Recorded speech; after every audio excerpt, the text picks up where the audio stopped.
I am Scott Waller. I am President and CEO of the Mississippi Economic Council, and I just want to welcome everyone here. What a great crowd we have this morning, and what a wonderful program that we have in store for you. I appreciate you being part of the Governor's Healthcare Economic Development Summit. This is our second summit that we have done. We did one in 2013 that kind of laid the groundwork for what we've been doing in the area of healthcare and how it relates to economic development, and we actually have a lot of great things to talk about today in that regard. You know, we have some outstanding sessions. We have a wonderful healthy meal at lunch, as well as a wonderful program.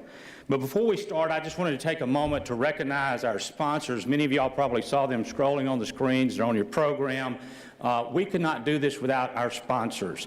In fact, our two presenting sponsors, who are Magnolia Health and Merit Health, really stepped up to help us kick off and get this started. But we really, our executive level sponsors, our visionary sponsors, as well as our strategic level sponsors, are all part of what made today possible and made it so that we could all be here to talk about this. I also appreciate the hard work of all the co-hosts that were part of this, the Mississippi Development Authority, the Mississippi State Medical Association, as well as the Mississippi Business Group on Health. And I could not go without thanking the staff of MEC. What a wonderful job they have done in putting this together. Jason Word on our staff kind of spearheaded this effort, but a lot of folks on our team have worked very hard to make sure that today will be a success. And a very special thanks to Governor Phil Bryant for hosting us today, not only for his dedication for improving health care for all Mississippians, but understanding the vital role that health care plays in our economy in improving Mississippi's ability to be competitive. However, throughout all this, there's been one person that's kind of carried the torch that said this is something that's important. We've got to focus on health care, and he said we've got to have this second summit, and that's Dr. Clay Hayes.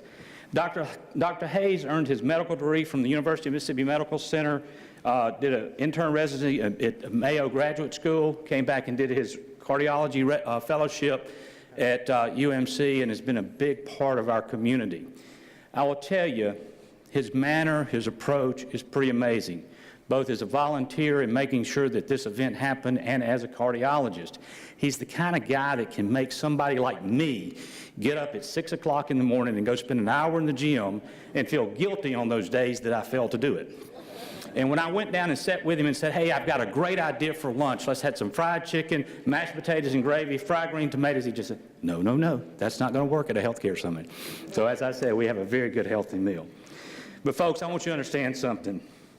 While his medical credentials are amazing, it really is his dedication to making Mississippi a better place that truly sets him apart.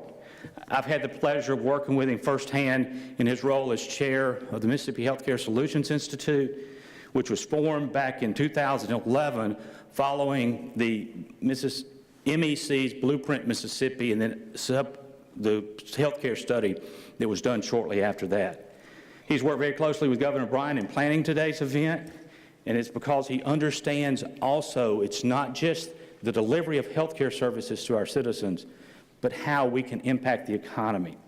He is current chair of the Mississippi State Medical Association. He is chairman of the governor's task force on heart disease and stroke prevention. He's the governor's appointee to the Mississippi Tobacco Control Advisory Council.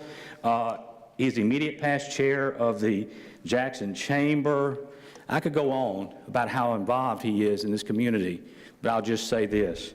He truly lives by the command in the Gospel of Luke, that to whom much is given, much is required. Please welcome Dr. Clay Hayes.